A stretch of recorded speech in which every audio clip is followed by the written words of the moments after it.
கோயில்ல ஆன்மீக சொற்பொழிவு நடக்குதா? கண்டிப்பா வந்துடுறேன் சாமி. நான் கோவிலுக்கு வரப்ப சின்னதா எனக்கு ஒரு அர்ச்சனை மட்டும் மறக்காம பண்ணி வச்சிருங்க. நான் சாயந்தரம் 4 மணிக்கு கரெக்டா கோயில்ல இருப்பேன். ஓகே சாமி.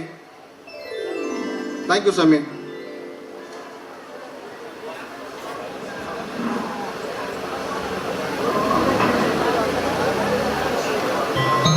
வாமா பி.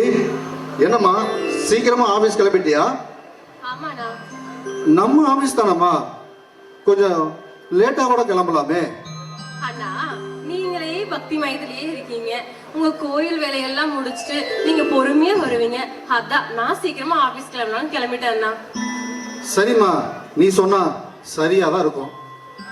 அண்ணா, நான் ஒண்ணு சொல்லுவேன், ஆனா நான் சொல்றதுக்கு ஓகேன்னு சொல்லணும். ஓகேயா? அபி, நீ என்ன கேட்க போறன்னு எனக்கு நல்லா தெரியும். ஏன் கல்யாணத்தை பத்தி தானே கேட்க போற. அதுக்கெல்லாம் சான்ஸே இல்லம்மா. ஏன்னா நான் ஆன்மீகத்துல ரொம்ப மூழ்கி போயிட்டேன். அதனால உன் கல்யாணத்தை ஃபர்ஸ்ட் பண்ணிட்டு தான் அதுக்கப்புறம் தான் என்னுடைய கல்யாணத்தை பத்தி நான் யோசனை பண்ண முடியும். அண்ணா, என்னை பத்தி யோசிக்கிறதா நீங்க விட்டுருங்க. என்ன சின்ன வயசுல இருந்து அம்மா அப்பா இல்லாத வழியே தெரியாம நீங்க வளர்த்திருக்கீங்க.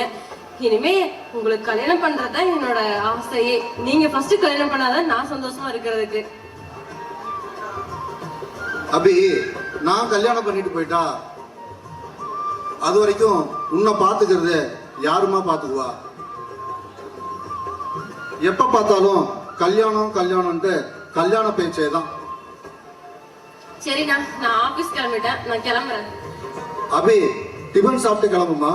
அண்ணா, உன் பாசத்துக்கு அளவே இல்லை. நான் கிளம்புறேன், போயிட்டு வரேன். அபி, நீ சாப்பிட்டுட்டு ஒரு 10 நிமிஷம் ஆகுதுமா.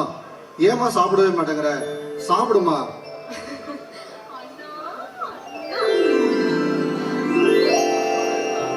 என் செல்ல தங்கச்சிக்கு பசியோட இருந்தா இந்த அண்ணன் மனசு தாங்காது.